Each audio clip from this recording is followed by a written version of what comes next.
இலக்கியமே ஒரு புதிய தெளிவையும் புதிய தெம்பையும் ஒரு புதிய பாதையையும் வகுத்து தந்தது என்று சொன்னால் அதை யாராலும் மறுக்க முடியாது.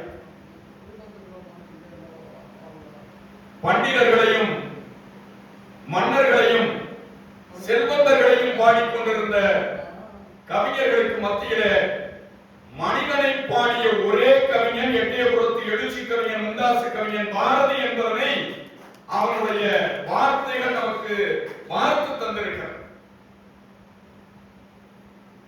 அவனுடைய கவிதை வரவு தமிழ் இலக்கியத்திற்கு ஒரு புதிய தெம்பை தந்தது.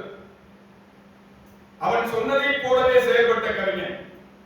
சொல் புதிது, பொருள் புதிது, வளம் புதிது, சோதிமிக்க நவகவிதை, என்னாலும் அழியாத மா கவிதை என்று சொன்னானே, அந்த கவிதைக்கு இலக்கணமாக வாழ்ந்த கவிஞன் மகாகவி பாரதி என்பதனை நீங்கள் மனத்திலே கொள்ள வேண்டும்.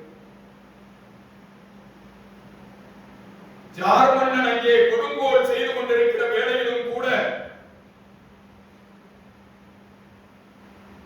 மகாசக்தியாக காணி கண்விழித்தாள் என்று ரஷ்ய நாட்டிற்காக பாடிய கவிஞன் எங்கள் பேராசிரியர் ஐயா